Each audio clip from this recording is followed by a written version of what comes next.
బాధ అనిపిస్తున్నది. తెలంగాణ ఒక అల్పుడి చేతుల్లో, ఒక అర్భకుడి చేతుల్లో రగిలిపోతున్నది. ఇది వాస్తవం. కానీ నా ప్రార్థన మీతో ఒకటే, అనేవాళ్ళు అవతల వాళ్ళకు ఒక స్థాయి ఉంటే మనం బాధపడాలి. కానీ ఎన్టీ రామారావు గారు, స్వర్గీయ నందమూరి తారక రామారావు గారు ఎప్పుడో చెప్పారు, అంగుష్టమాత్రులు, కుక్కమూతి పిందెలు కాంగ్రెస్ నాయకులు అని. నిజంగా ఇవాళ ఆ అంగుష్టమాత్రుడు అనే పదానికి, అనే మాటకి అర్హుడెవడని ఉన్నాడంటే రేవంత్ రెడ్డికి మించిన వాడు ఎవడు లేడు.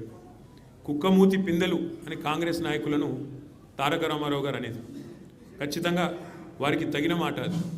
ఎందుకంటే ఒక్కసారి ఆలోచిస్తే నదీ జలాలు అని చెప్పి నిన్న చర్చ పెట్టారు.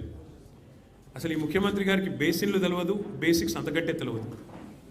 దేవాదుల ఏ బేసిన్లో ఉంది అని అడిగే వ్యక్తి ఇరిగేషన్ మీద మాట్లాడుతూ అంటాడు. అట్లాగే ఆయన ముఖ్యమంత్రి అయిన తర్వాత వట్టెం పంప్ హౌస్ మునిగినా ఇంతవరకు కనీసం దాని మీద సమీక్ష చేయలేని అసమర్థుడు రేవంత్ రెడ్డి. ఎస్ఎల్బీసీ టన్నలు తన అవినీతి వల్ల కుప్పగొలితే 8 మంది అందులో సజీవంగా జల సమాధి అయితే ఇంతవరకు వాళ్ళ శవాలను కూడా బయటికి తీయలేని ఒక అసమర్థ పరిపాలకుడు రేవంత్ రెడ్డి. సుంకిశాల రిటైనింగ్ వాళ్ళు పేక మేడలాగా కుప్పకూలితే ఏ సంస్థనైతే నిర్మాణం చేస్తోందో ఆ సంస్థను బ్లాక్ లిస్ట్ చేయాలి అని నీ డిపార్ట్మెంట్ స్వయంగా సిఫారసు చేసినా దాన్ని అమలు చేయలేని అర్భకుడు రేవంత్ రెడ్డి. అట్లాగే ఆయన పరిపాలన గురించి ఒక మాటలో కట్టే కొట్టే తెచ్చే అన్నట్టు చెప్పాలి అంటే ఏమున్నది పరిపాలన గొప్పతనం ఈ 2 ఏళ్లలో? పేల్చివేతలు, కూల్చివేతలు, ఎగవేతలు. మనం ఎన్నో చూసాము చరిత్రలో. కానీ ఇంత చెత్త ప్రభుత్వం, చెక్ డ్యామ్లను పేల్చేసే చెత్త ప్రభుత్వం బహుశా భారతదేశంలో కాదు, ప్రపంచంలో ఎక్కడ ఉండదు. ఎవరైనా నిర్మాణాలు చేస్తారు, మీరు విధ్వంసం తప్ప మీకేమీ తెలియదు. పేల్చివేతలు ఎట్లా అయితే మేడిగడ్డను బాంబులతో పేల్చారో అట్లాగే ఇవాళ చెక్ డ్యాములు పటాకాలు పేల్చినట్టు పేలుస్తూ ఉన్నది కాంగ్రెస్ నాయకత్వం. దానికి వంతపాడుతున్నది ఈ దిక్కుమాలిన ప్రభుత్వం.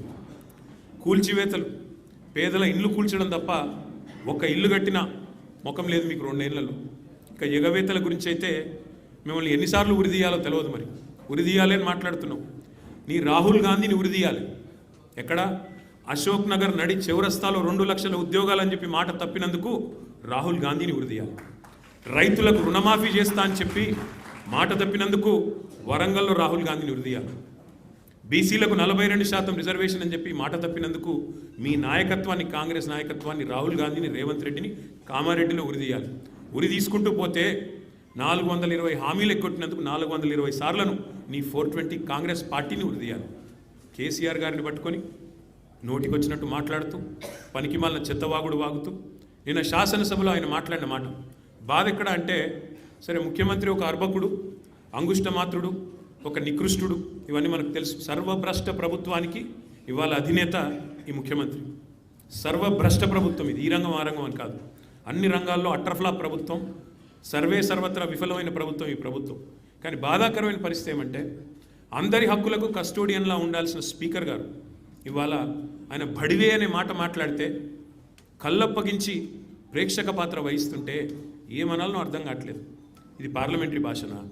ఇది ప్రజాస్వామిక భాషనా? మాకు అనరాదా ఈ మాటలు? రేవంత్ రెడ్డి గారికి నేను చెప్తా ఉన్నా, నీకు ఒక భాషలో వచ్చేమో తిట్లు, మాకు 3-4 భాషల్లో వచ్చు. తిట్టాలనుకుంటే మీ తాత జేజమ్మలు దిమ్మె తిరిగేలాగా తిట్టే శక్తి మాకుంది. కానీ ఇంత నికృష్టంగా, ఇంత అల్పంగా, ఇంత దారుణంగా మీరు ఏదైతే వ్యవహారం చేస్తున్నారో, ఇది ఎందుకు చేస్తున్నారో మాకు తెలుసు. ఎందుకంటే మీ అజ్ఞానాన్ని కప్పిపుచ్చుకోవడానికి. నీకు ఐఐటికి IIITకి అంతరం తెలియదు. ఐఐటికి IIITకి అంతరమే తెలియదు నీకు. నీకు బచావత్కు, బ్రజేష్ కుమార్ ట్రిబ్యునల్కు తేడా తెలియదు. నీకు అసలు కృష్ణా బేసిన్ ఏందో, గోదావరి బేసిన్ ఏందో తెలియదు. నీకు అసలు తెలంగాణకి ఏం కావాలో తెలియదు.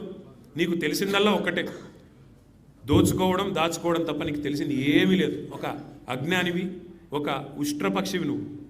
ఏమనుకుంటున్నావు? నిన్న చెప్తున్నాడు ఆయన, తెలంగాణ కోసం అంటే ఈ మహానుభావుడు ప్రాణాలు ఇస్తాడంట. నువ్వు తీసిన ప్రాణాలు చాలు, నువ్వు తీసిన ప్రాణాలు చాలు. ఇప్పటికే 836 మంది రైతులను పొట్టన పెట్టుకున్నాడు రేవంత్ రెడ్డి వచ్చిన తర్వాత. 100 మంది పైచిలకు ఆటో డ్రైవర్లను పొట్ట పెట్టుకున్నాడు. 100 మంది పైచిలకు గురుకులాల్లో పిల్లలను పొట్టన పెట్టుకున్నాడు. 48 మంది నేతన్నలను ఉసురు పోసుకున్నావు. ఇప్పటికే నువ్వు తీసిన ప్రాణాలు చాలు.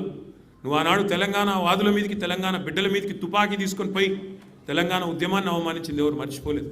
ఇవాళ ఏదో పేమెంట్ కోటాలో అదృష్టం బాగుండి అడ్డిమారి గుడ్డి దెబ్బలో ముఖ్యమంత్రి అయినవు రేవంత్ రెడ్డి. నీ వాగుడు, నీ అల్పబుద్ధి ప్రపంచం మొత్తం చూస్తూ ఉంది. ఒకటి మాత్రం వాస్తవం, నీలాంటి వ్యక్తుల వికృతమైన మాటలతో కేసీఆర్ గారి స్థాయిని మీరు తగ్గించలేరు. మీరు ఎవరేమనుకున్నా సరే, నీ కాంగ్రెస్ పార్టీ నాయకత్వం ఏమనుకున్నా సరే నువ్వు తగ్గించలేవు.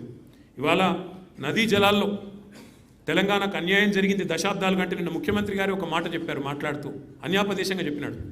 అప్పుడెప్పుడో నిజాం బాగు చేసిపోతే ఆ తర్వాత వచ్చిన వాళ్ళందరూ నాశనం చేసినారన్నాడు. తర్వాత వచ్చింది ఎవరు? 65 ఏళ్ళు కాంగ్రెస్, 17 ఏళ్ళు నీ పాత బాసు చంద్రబాబు నాయుడు నాయకత్వంలో నడిచిన టీడీపీ ప్రభుత్వమే కదా. కాంగ్రెస్ టీడీపీ కదా, దొందే అన్నట్టు ఈ రాష్ట్రాన్ని 2014 దాకా నిరాటంకంగా పరిపాలించింది. మరి నిన్న మీరు ఏ నిందారోపణలు అయితే చేశారో ఖచ్చితంగా దాని బాధ్యత, దాని యొక్క ద్రోహం ఏదైతే జరిగిందో తెలంగాణకు, దానికి పరిపూర్ణమైన బాధ్యత కాంగ్రెస్ పార్టీ వహించాలని చెబుతూ, మరి ఈరోజు వాస్తవాలను చెప్పడానికి నీళ్లల్లో తెలంగాణకు జరిగిన ద్రోహాన్ని మరి ఏ రకంగా కేసీఆర్ గారు సరిదిద్దే ప్రయత్నం చేశారో ఇవన్నీ మా శాసనసభాపక్ష ఉపనాయకులు, మాజీ ఇరిగేషన్ మంత్రి, సీనియర్ నాయకులు, సిద్దిపేట శాసనసభ్యులు హరీష్ రావు గారు వివరిస్తారు. వారిని రావాలని, ప్రసంగించాలని వారిని మనస్ఫూర్తిగా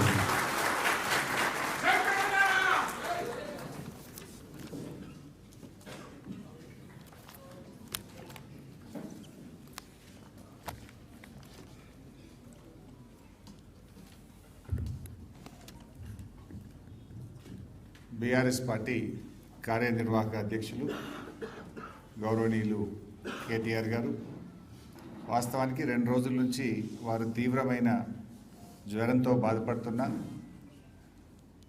వారు ఈరోజు ఈ కార్యక్రమం యొక్క ప్రాధాన్యతని గుర్తించి ఎంతో ఓపిక చేసుకొని వచ్చారు. వారికి ధన్యవాదాలు.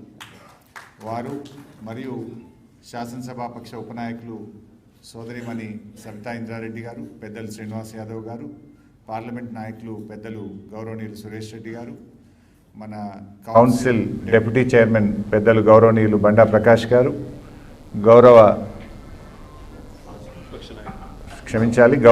ప్రతిపక్ష నాయకులు పెద్దలు మధుసూదనాచారి గారు, గౌరవనీయులు శాసన మండలి సభ్యులు, శాసనసభ్యులు, పార్లమెంట్ సభ్యులు, పార్టీ సీనియర్ నాయకులు, మాజీ మంత్రివర్యులు, మీడియా మిత్రులు, ప్రతి ఒక్కరికి పేరు పేరున హృదయపూర్వకంగా నమస్కారం తెలియజేస్తూ, కేటీఆర్ గారు ప్రారంభంలోనే వారు స్పష్టంగా చెప్పారు. శాసనసభ నడిపిన తీరు, రేవంత్ రెడ్డి గారి వ్యవహార శైలి చాలా స్పష్టంగా వివరించారు. నేను మధ్యలో ముందుకు పోయినప్పుడు కూడా చెప్తాను. ముఖ్యంగా నిన్న శాసనసభ చూస్తే కాంగ్రెస్ పార్టీ తన ద్రోహాలను, వైఫల్యాలను కప్పిపుచ్చుకోవడానికి ఉత్తమ్ కుమార్ రెడ్డి గారు కట్టుకథలను, రేవంత్ రెడ్డి గారు పిట్ట కథలను చెప్పేటువంటి ప్రయత్నం చేశారు. పూర్తిగా మాట్లాడడం జరిగింది. తెలంగాణ రాష్ట్ర ప్రయోజనాలను